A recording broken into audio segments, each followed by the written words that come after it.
saatnya kita belajar IPS. Nah, bersama Ibu Lesmaria Samosir, belajar IPS kamu lebih pintar.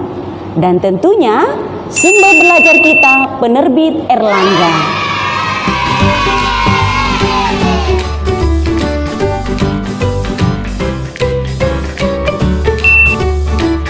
Oh ya, tahu nggak kenapa barang atau jasa yang dikonsumsi setiap orang berbeda-beda? Mengapa bisa? Secara umum, faktor-faktor yang memengaruhi konsumsi terbagi dalam dua kelompok, yaitu faktor internal dan faktor eksternal. Faktor internal yaitu faktor yang datang dari dalam lingkungan pribadi seseorang, meliputi pendapatan. Semakin tinggi atau besar pendapatan seseorang atau keluarga, maka jumlah konsumsi cenderung semakin besar.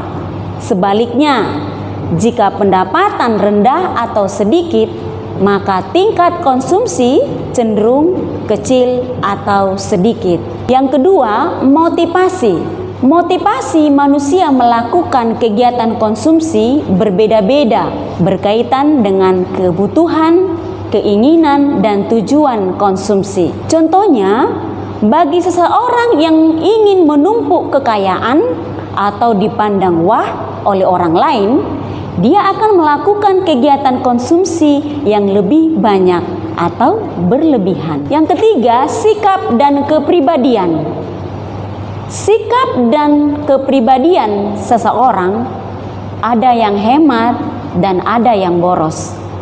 Kedua sikap ini sangat memengaruhi kegiatan konsumsi manusia. Apabila dia berperilaku hemat terhadap pendapatannya, maka pola konsumsinya akan teratur dan cenderung kecil. Sebaliknya, tingkat konsumsi seseorang akan besar bila berperilaku boros. Berikutnya, selera atau kesukaan.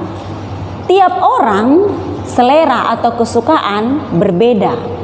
Selera konsumen terhadap barang dan jasa dapat memengaruhi jumlah barang yang diminta. Jika selera konsumen terhadap barang tertentu meningkat, maka permintaan barang tersebut akan meningkat pula, dan sebaliknya.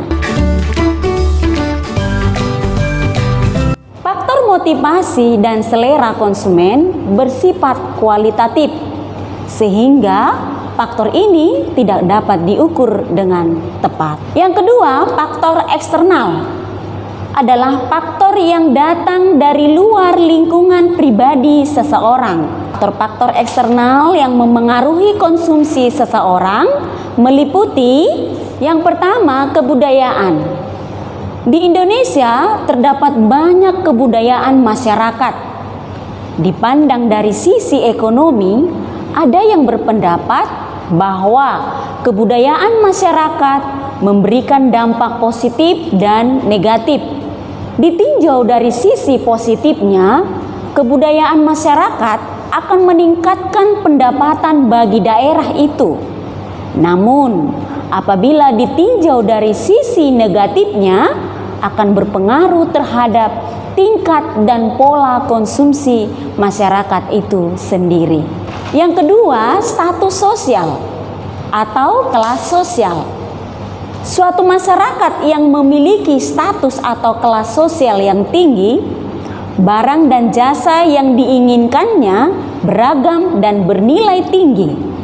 Sedangkan suatu masyarakat yang status kelas sosial biasa saja, barang dan jasa yang diinginkannya pun sederhana dan relatif sedikit. Yang ketiga, harga. Pendapatan dan harga barang dan jasa berhubungan erat dengan kegiatan konsumsi. Apabila harga barang atau jasa tinggi, sedangkan pendapatan tetap, maka konsumsi akan cenderung tetap atau malah berkurang. Sebaliknya,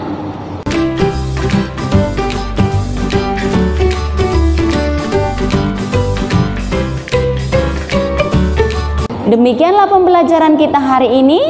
Terima kasih.